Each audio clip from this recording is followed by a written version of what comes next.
This is What the Function, a deep dive into Azure Function App security. We're going to be talking about the Azure Function App service in the Azure cloud. A couple of quick backgrounds here. I'm Karl Fosaaen, currently a VP of Research at NetSpy. I've been at the company for 13 years now, so I've seen lots of different things at the company and worn a lot of different hats.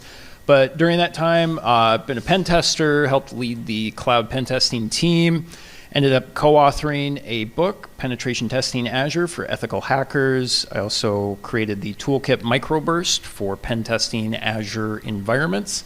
So done a little bit of cloud stuff over the last few years, but yeah, here's Thomas. All right, thank you, Karl. I'm Thomas Elling. I'm a director at NetSpy, and I focus specifically on Azure Cloud and Google Cloud security. And fun fact, I was also a technical editor on Karl's book. So also contributed to Microburst a little bit as well.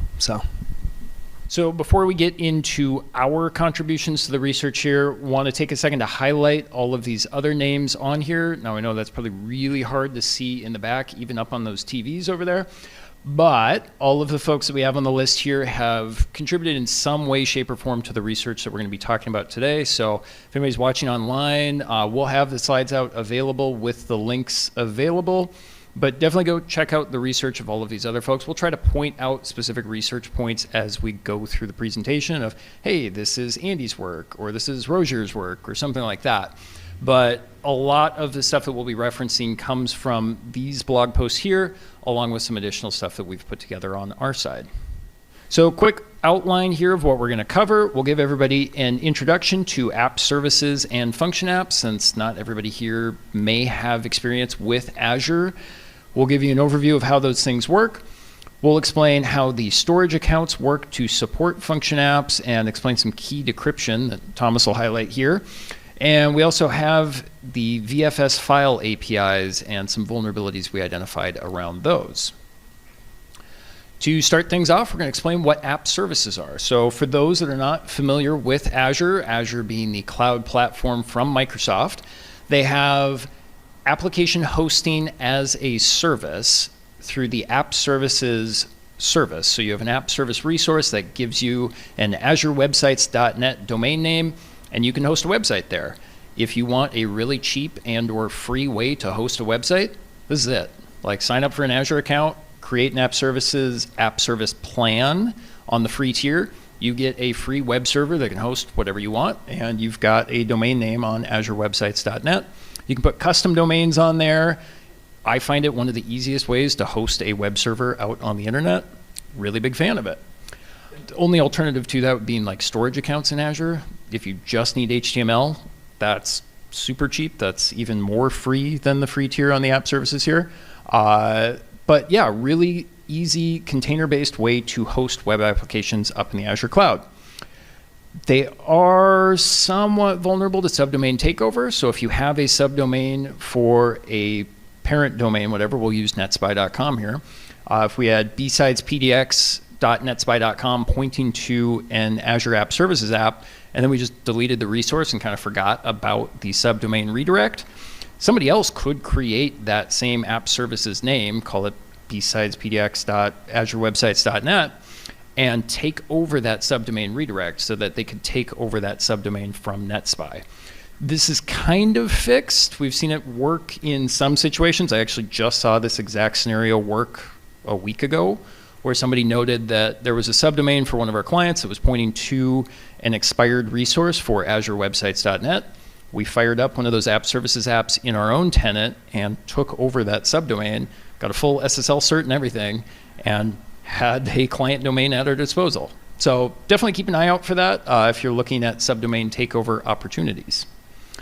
The app services resource type also supports integrated authentication providers, so things like Entra ID authentication, where your Microsoft account, you authenticate to Microsoft, they authenticate you to the web application here, or other OAuth providers, your Google, Apple, Facebook, whatever. This authentication support actually resulted in a very interesting vulnerability that Wiz reported a year and a half ago, almost 2 years ago now, called the Bing Bang vulnerability. They basically took over the search results for Bing through an authentication provider on one of these app services apps. Basically, their auth provider said, yeah, anybody with a Microsoft account can log in here. And Wiz found that login, logged into the application, and took over all of the Bing search results. So you could take over front page results. Really interesting thing. Definitely go give that a read and look that up. So with app services, you have a couple of different ways to manage the app services applications. You have a console, which is the top screenshot here, that's built directly into the portal. With the right permissions, you can just hop into that and execute commands in the container. Alternatively, if you have the right credentials or the right roles in Azure, you have the Kudu interface, or the SCM interface, which allows the exact same functionality, but it also allows for things like file upload, file download. It's hosted on the scm.azurewebsites.net subdomain. So that's why we call it the SCM interface sometimes, or refer to it that way. Both of those are handy ways to get command execution in the containers. So if you're ever pen testing an app services application, really handy way to get things like environmental variables out of there if you have the right permissions to access that. Finally here, it supports managed identities. So managed identities are a concept within Azure where you have a resource and it wants to be seen as a user in Entra ID. A managed identity would basically be the web server saying, hey, I'm this web server, go ahead and give me access to these specific Azure resources. You get tokens for that.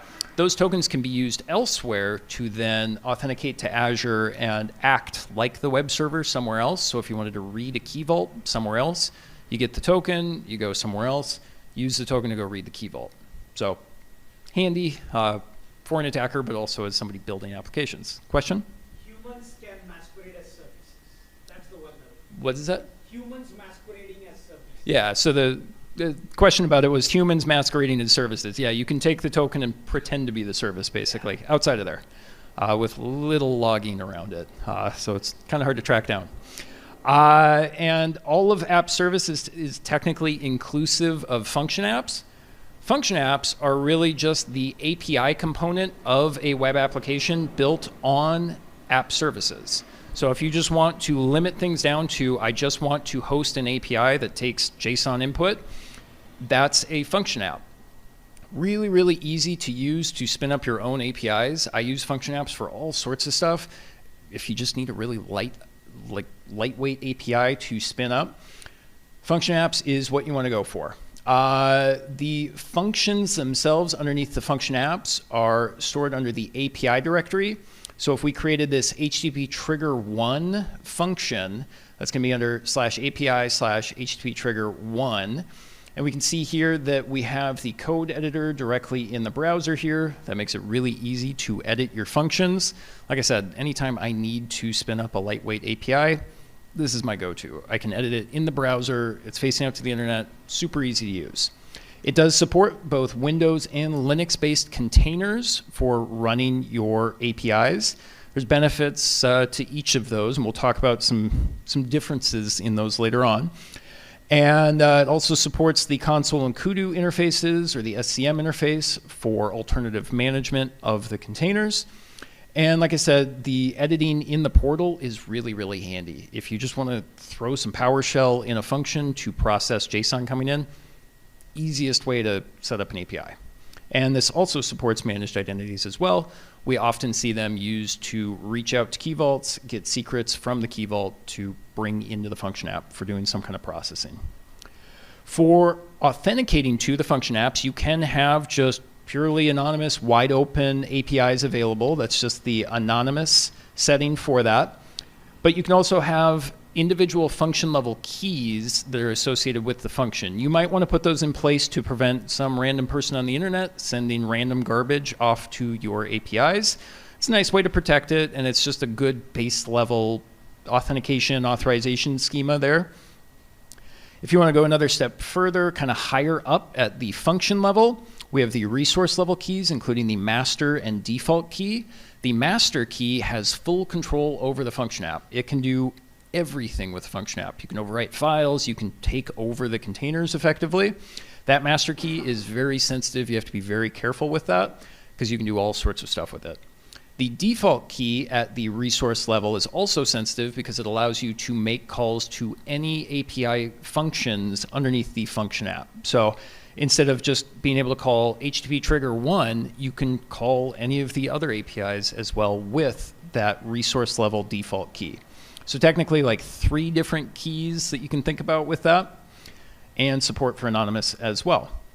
Likewise, this does support that integrated authentication. So if somebody with a Microsoft account wanted to call those APIs, you can still do that same integrated auth to call those APIs as well. And the service itself is actually supported by a storage account. Something that you'll see with a lot of different Azure resources is Microsoft likes to build on Azure. So you have function apps that are supported by storage accounts that run on containers that probably run in AKS. I don't know. Maybe there's some other container service that's orchestrating that. I don't really know. But the important part here that we're going to highlight is that storage accounts support function apps. All right. So that brings us to account key decryption. So storage accounts are going to play a really important part of this. So per Microsoft documentation, and if you've ever played with function apps before, function apps require storage accounts to some degree, right? So depending on your runtime stack, depending on your operating system, depending on your deployment model, you may use containers, so blob storage, or you could be using SMB file shares. And depending on what you're using, one or many of those are going to be used within that dedicated storage account that gets spun up for your function app, right? So in terms of what's actually in, the storage accounts, your container files or your blob storage, that's where all of your web jobs data is going to be. So this is really important metadata for the function app to actually work, right? So you can see in the screenshot over here, we have Azure Web Jobs hosts, Azure Web Jobs secrets. Those containers are going to be really important as we kind of move forward and start talking about key decryption, because that's where your application and function keys are going to live. So that those master keys, the system level keys, the default kind of function level keys, all of those are going to be encrypted in a host.json file, and that lives in the container files. In terms of your file share files, that's where your application code, and again, your log files, is going to live depending on your deployment model. So if we're using just an ASP.NET or a PowerShell core or a Python function app, that's where you're going to see your files, in your data directories, your site www root directories, and things like that. And your file share files, those are going to be used by default in your consumption and premium plans. And all of these configurations that we're talking about are going to be default configurations. You can configure to actually save account keys outside of storage accounts. And likewise, for your application code, you won't always need to have your application code in SMB file shares. But in default configs, this is what you're going to see. And then in terms of queues and tables, you're really only going to see these with certain trigger types, but we're really just going to focus on HTTP triggers for the sake of this discussion. And that finally brings us to our key decryption overview, right? So like we said before, your function app keys are going to be stored in kind of container blob storage in an encrypted format, host.json, right? Access keys, as long as you have access to that host.json file, they can be decrypted within the function app container itself and offline, which is pretty significant, right? This works with Windows and Linux on pretty much any runtime stack that we've tested. And decryption requires basically 2 things. Your first thing is access to the encryption key that's going to be stored in an environment variable in the actual function app container. So you need some sort of access to the container itself to retrieve that key, right? And then, secondly, you're going to need to actually have the encrypted key material from host.json. So you need read access to the containers and the files there. Write access is what you're going to need to the actual SMB file shares, which we'll jump into in a bit later. We did report this to MSRC, and this was confirmed to be expected and documented behavior. So in terms of permissions, right, the key takeaway here, and basically all of these slides that we're going to be talking about afterwards here is that these are permissions only for the dedicated storage account that's backing these function apps, right? You need 0 permissions whatsoever to the function app or app services itself to perform these exploits, which is pretty crazy, right? Because when we're talking about these managed services like function apps and things like that, many people don't think about all of the backing services that are actually available in your Azure environment that you then have to worry about, right? So now your security threat model is not only these managed services, but all of these other sub-services that are being used by Azure as a part of that threat model and that security model that you're building, right? So kind of like a cross-service privilege escalation. So in terms of your read access to your containers, you need to be able to read that Azure Web Job Secrets container, list those files, and specifically access the encrypted content in host.json. Remember, these are data plane operations that we're talking about. Management plane operations are not going to be enough here. So you need to be able to read those files themselves. And then you're going to need to have write access to file shares. And this is going to be used to actually create new functions, upload your exploit code, right? And again, a data plane operation. So the way that you can actually get access, read and write access, there's a couple of ways. So in terms of RBAC roles and permissions, storage account contributor is going to get you both of those things. It'll get you read, it'll get you that write access. And the way that it does that is via storage accounts list keys action.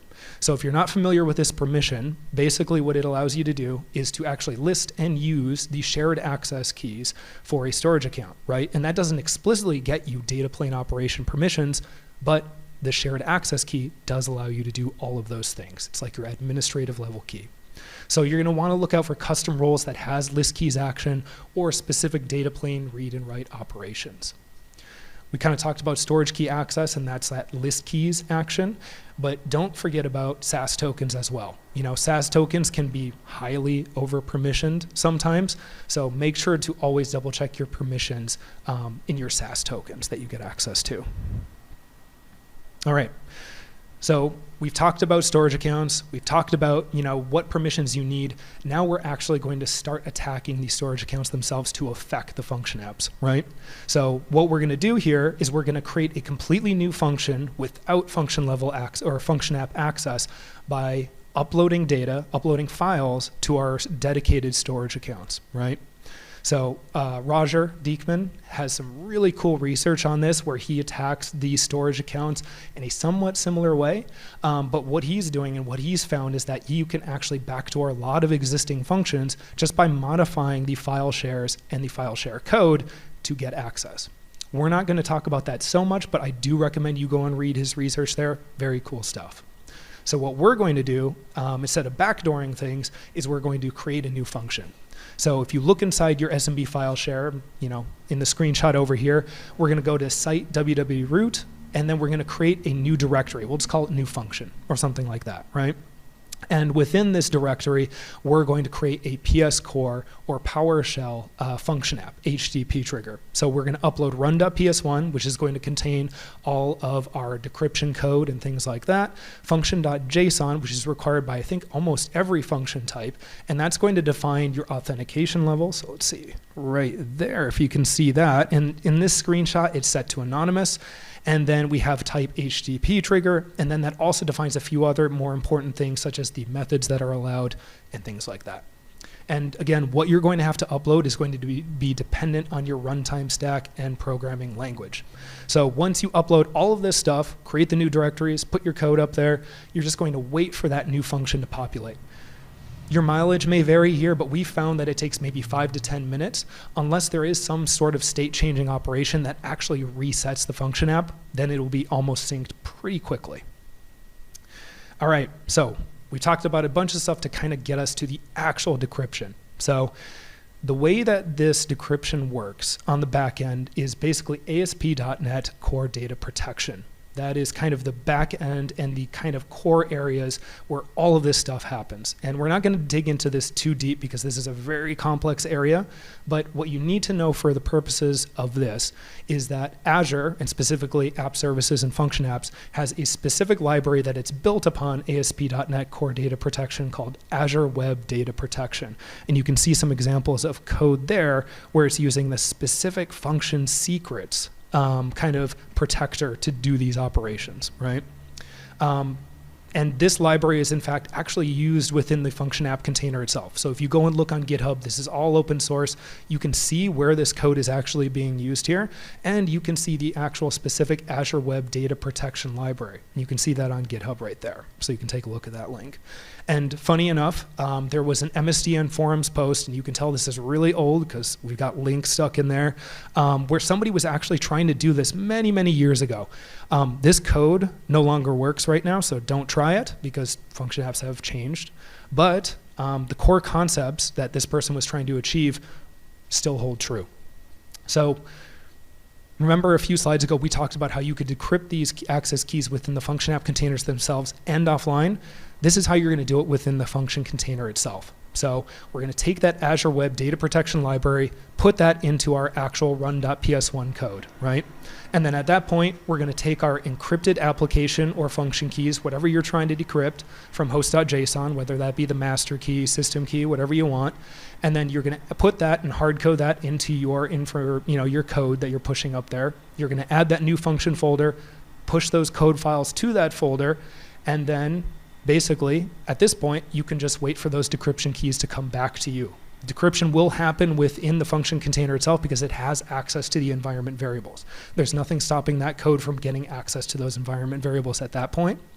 And then at this point, once you have everything decrypted, you can send that decrypted key off to your Burp collaborator server, to another listening web server, or just have it output directly within the HTTP response, right? So you can do this via your HTTP triggers, or if you want to use a timer trigger or something like that. The type of trigger doesn't matter too much here. And then, this is an example of where we are actually able to get it to run, and we have our master key stuck in Burp collaborator there. But what if we wanted to do this completely offline? We don't want to actually run it within the function app container itself, right? So the process is actually pretty much the same, but instead of our code doing all the decryption in the container, we just want to return the encryption keys to us, right? So if you go and look at that GitHub directory or that GitHub repository, there's going to be two environment variables where the encryption keys are going to be stored. And again, depending on your OS and your runtime, you're usually going to have to look at Azure Web Encryption Key or Machine Key Decryption Key. Those are where those are going to be stored, right? And you can kind of see that in one of these definition files up on GitHub. Then you basically take that GitHub repository for the Azure Web Data Protection Library, fire up your Visual Studio, get everything running, and there's an actual test case that I use to get this spun up really quickly, data protection provider tests.cs. You basically replace all of the information and hard code it in this code right here. So we have just like our encrypted data, we have everything there, and where we're creating our function secrets protector, and then we can basically do that all offline, not on Azure, not on the function app itself, and then you can write your unprotected or decrypted results to a file. And that's how you would get that to run there. So we'll include some examples here, in this tool, but I can explain the tool here. So to automate all of this, because we don't want to have to do this by hand every single time, we wrote a toolkit called Funko Pop that will allow you to select a subscription. It utilizes the AZ PowerShell modules to list out the available storage accounts. So effectively, you're going to scan for storage accounts that might be vulnerable to function app takeover. And it uses those AZ PowerShell modules to look at the storage accounts, look at the files within them. You're going to need read and write access to those. So scan with somebody with, say, contributor on the storage accounts or storage account contributor, something with the right permissions to read and write on those storage accounts. And then it will populate the list of storage accounts that you might want to attack. When it does that, it'll actually show you the name of the function app that you're trying to attack. Gives you a nice little out grid view that you can select the specific function app you want to attack.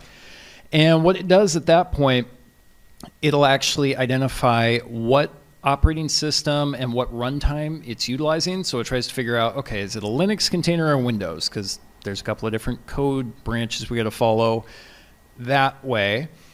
And then depending on the type of runtime, be it PowerShell, Java, Node, whatever, we got a whole table on the next slide here, it'll choose different kind of payloads for that specific runtime that we're utilizing. So you pick the storage account that you want to attack and the specific function, and it will upload the malicious code, which will then return back the decryption key along with any managed identity tokens if those are available. So that's kind of handy. And it'll clean up all of the code after everything's done. It helps if we just give you a demo of this, because this will show a little bit easier here.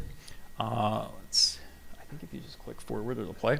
Okay, so we can see that we are SA contributor here, and we see that we have access to a couple of storage accounts. If we go to the function apps, we don't see any function apps. We don't have any access to any function apps. So as the storage account contributor, we can go ahead and browse and see, yep, we have storage account contributor here on the subscription. So we have access to all of these different storage accounts, some of which have function apps stored in them. And we run our code. So invoke AZ function app takeover. And we're doing device code auth here to authenticate first. Which device code auth is fun for phishing and probably a whole nother talk to talk about.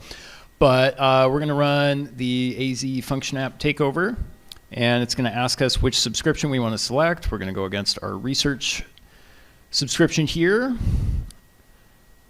and we're taking a look at all of the storage accounts. So it found, 5 different function apps within that one, and we're going to pick, we'll go Linux PowerShell. So we've selected our storage account and function to attack. It's figuring out, okay, it's PowerShell, and I believe that it's Linux. It's creating the new function new folder within the function, executing it, and we got back our encryption key, the encrypted master key from the host.json. We got a management token, vault token, and graph token as well. So to explain this a little bit, Thomas already talked about the encryption key and the encryption master key here, or encrypted master here. And we're going to put those into the Funko Pop app, which is part of the toolkit. You can spin that up in your own function app here, and that covers the decryption for you.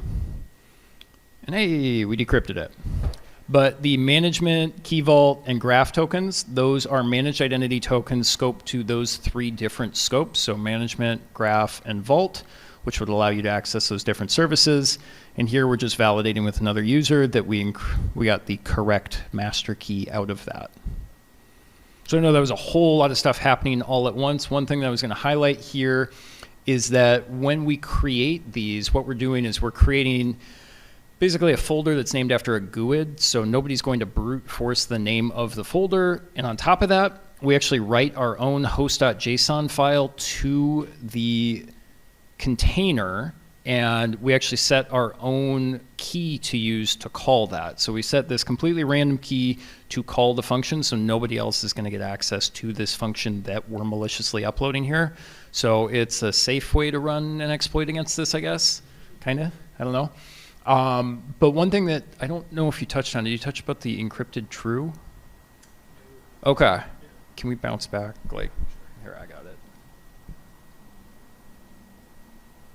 So, is it here? Yeah, I don't know how clear it is, but in the bottom right-hand corner here on the host.json, you see encrypted true and the value up here. One of the other blogs that we have linked here, they figured out that you could just set the encrypted to false and set the value of the function app key to whatever you want. So if you have storage account access to the function app storage account, you can just set it to false and just set the key to whatever you want, and then you have full master key access at that point, doing basically the same thing we're doing. So we go a little bit more involved because we don't want to do major state change and like break existing function app keys that are there, but you know, it's handy. Okay, so last little bit about the tool here. We do support decryption of keys and managed ID token generation for everything but Java. So if anybody's a Java programmer and wants to write a payload for us to put into Funko Pop, just let us know and check out the repo. Neither of us really care to write the Java to do this, so we don't see that many Java function apps either. Like, we see all the other ones, but that's the one runtime we haven't tackled yet. So there you go. And we kind of talked about this as we were talking about the keys or the tokens that were returned. Now that we have these keys and tokens, what do? Well, we can use those tokens to query things like the management, REST APIs, Vault APIs, Graph to dump out resources, get access to key vaults, potentially read things from Enter ID, anything like that, or from Graph. And with function app keys, we can use those to backdoor existing code, keep access to a function app. If we want to persist access to the function app, those keys don't get rolled that frequently, or it's pretty rare for us to see that to happen. So this gives you persistent access there. Or if you just want to use the functions, maybe it's a sensitive API that you're trying to call and it requires that function app key. You now have the key, you can now call the function. You already have access to the source code. Maybe that's a way that you get access to sensitive data that's in the function app. All right, so next up we're going to talk about part of function apps, but it's kind of a left turn from everything we were talking about with storage accounts. File access to the files that we were just looking at in the storage account can actually be done through the Azure portal. And up until about a year ago, reader roles all through any other higher privilege roles could read all of the files associated with the function app. So this includes base level kind of container files that we see up at the top. These are things like requirements.psd1 here, so PowerShell requirements, those kind of things. There's a root level host.json. We did oftentimes find sensitive data in those files as that reader role, but that wasn't enough for Microsoft to be like, hey, we got to restrict that. Readers shouldn't read that. Likewise with the function app code itself, which is kind of weird because reader can read code for things like automation accounts directly out of the automation account. But now you can't read the code anymore as reader role for function apps. So you can't see what the function's actually doing anymore. Probably a good thing. I don't know if readers really need to see that, but it's annoying as we often get reader level role when we start doing Azure assessments, and we're curious to see what's in that function app code. So yeah, anyways, point is from the portal, this is what it looks like. You can see there's file browsers at kind of both levels, at the function level and the function app level. And like I said, disabled for the reader role, but still definitely available for contributor and above. And the APIs that are used to pull those files into that web interface is what we call the VFS API. This is what that URL looks like for the API in the back end. You don't really have to worry about like sub ID or resource group, those kind of things. The important thing is that the VFS/. So basically we're saying for the specific function app, we want to use this VFS API. And you see the double slash there, that's the root directory, and the question mark relative path equals 1. That just sets the relative path saying, hey, just look here in the function app, ignore everything else. That's the relative path that we want to use. It's just starting the function app.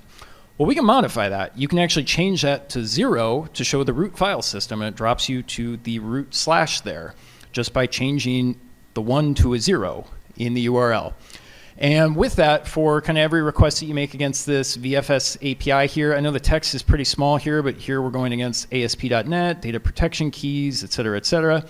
If you just do it at the slash for each of the directories, it does a directory listing for you, so you can just browse all the files and go after those. Again, this does require contributor level access. However, readers used to have access to this API, so they could potentially read all of these files. And for Windows containers, this kind of just resulted in access to the data protection keys. So the keys that we were using to decrypt for the Windows side of things, if you had read access on that host.json, you could then get access to the key here and decrypt those. Reader shouldn't be able to read that host.json, so not really a permission boundary issue here, just more of a, yeah, they shouldn't have access to that key. That was the initial thing that we found. When trying to replicate this vulnerability for a coworker here at NetSpy, I tried it against a Linux container, not realizing it was a Linux container. I thought I was replicating it for the Windows thing, and realized that, oh, you can actually just access the root of the Linux container and so much more. So for Linux containers, they have the proc file system, and for those that are not familiar with it, proc is basically your processes that are running. You can get a lot of different information about that. So we can see here like proc /proc/ 59 here on the top one, and that's for process ID 59. So if you go /environ for environmental variables, that returns the environmental variables. So we can basically script this or use some kind of intercepting proxy, something like that, and iterate through all of the available process IDs, get all of their environmental variables, which include sensitive data like the encryption key. On top of that, they have this thing called the container start context SaaS URI, which is a SaaS tokened URL for a storage account, lives off in Microsoft land, that lives for a certain amount of time, that contains a configuration for how that function app container is supposed to start up. So it contains some sensitive information here. We'll look at that in a minute. But we now have access to the encryption key to decrypt that SaaS URI. And if we go next page here. So with the encryption key and the data from that SaaS URI, we can see in the bottom right here, we see encrypted context. We grab that encrypted data, we take the key and the IV is being stored in the encrypted context here, throw it into something like CyberChef here and do an AES decrypt, because we have all the components to decrypt it with AES. And now we have access to the storage account connection string, which is the key to the storage account. So if you only had access to the reader level role here, you'd now have storage account keys to get into storage accounts. On top of that, it exposes the master secret as well as any function level secrets in this configuration. If there's any integrated authentication providers like Enter ID that exposed any of those secrets, all of those things are still available. The next thing is not.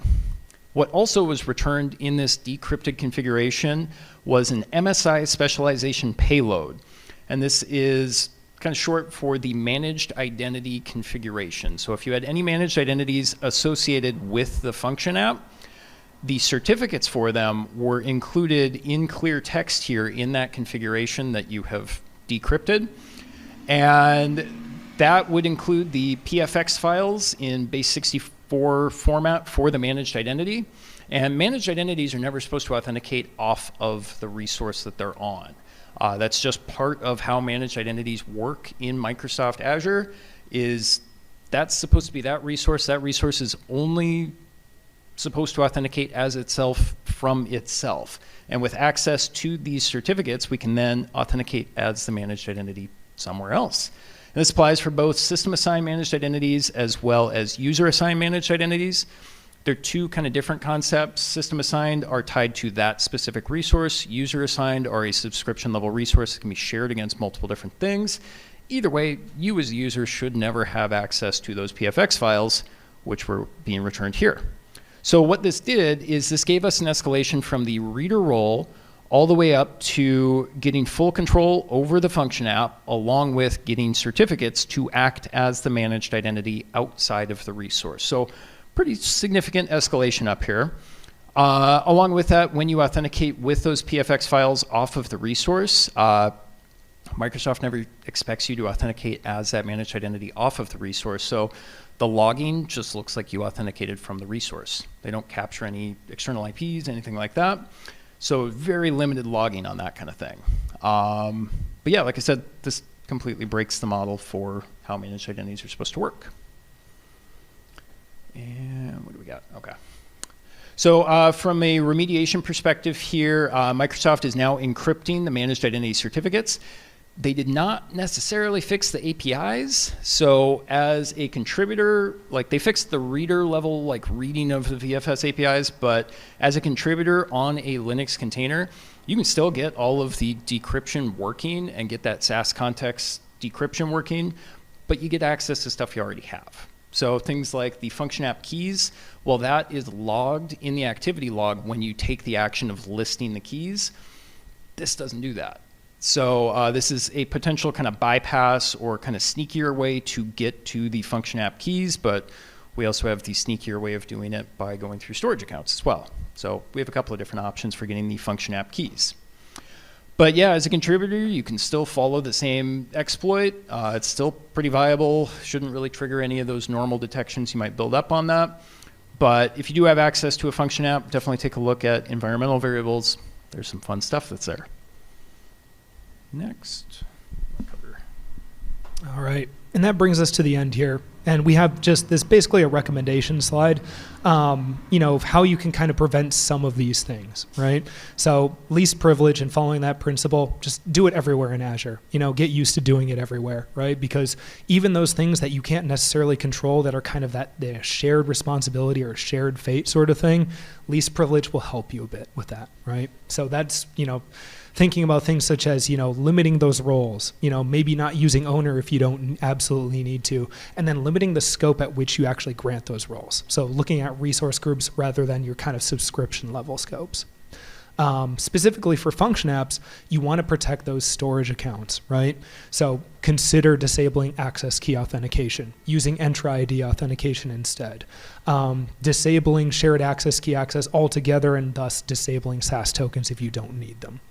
And obviously, don't store anything in clear text ever. That really helps.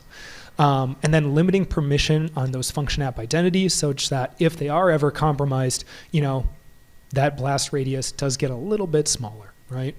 And then when we're talking about specific function apps and storage accounts, and kind of like you can really apply this to any managed service out there.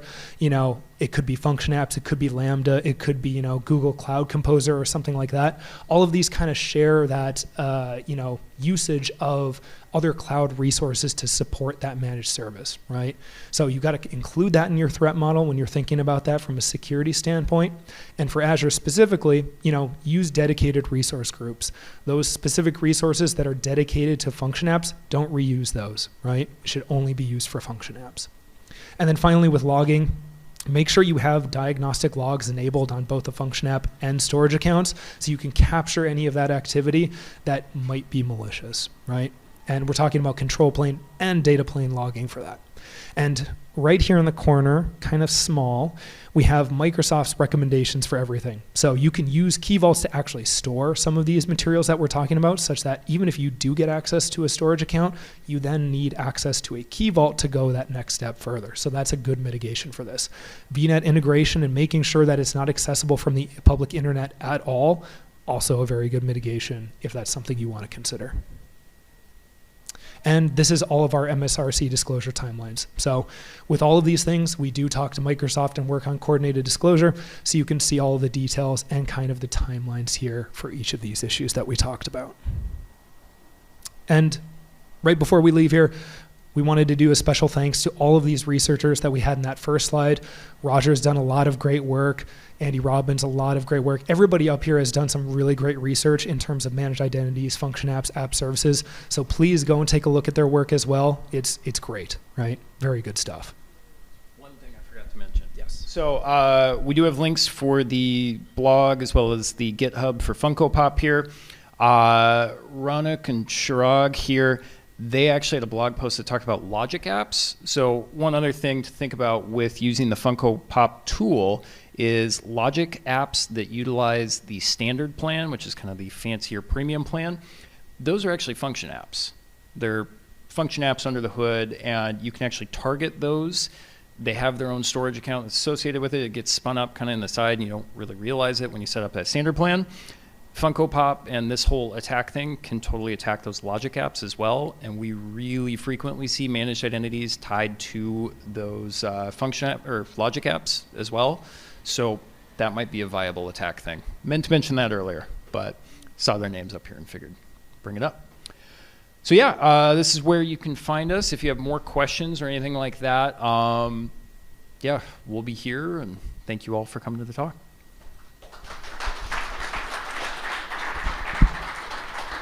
I guess any immediate questions here? So the question was, how do GCP and AWS do it better? I'll let you cover the GCP side. Sure, yeah. I mean, this is a really tough question because it goes back to the way that these cloud providers have kind of architected their managed models, right? So I've got a blog coming out actually relatively soon about something that I found in Google Cloud Composer. And the way that Cloud Composer works, if you're not familiar with Google Cloud or the Cloud Composer managed service, is it's basically Apache Airflow under the hood. And like Azure, like AWS, they actually use their GKE managed product and cloud storage buckets to actually back that service. So I think you're going to know where I'm going to be going with this. But basically, a lot of cloud providers do share these exact same things. The way that they approach and secure the managed services and those sub-services that they use are all going to be a little bit different, and they all make a little bit of different choices. But again, what it really comes down to is that shared responsibility model, is that they kind of put the responsibility on you to make sure you're securing all of these resources that are within your control, right? So I don't want to say somebody does it better than somebody else, but they all do it slightly differently. Yeah. Oh, so the question was around logic apps and how does that apply?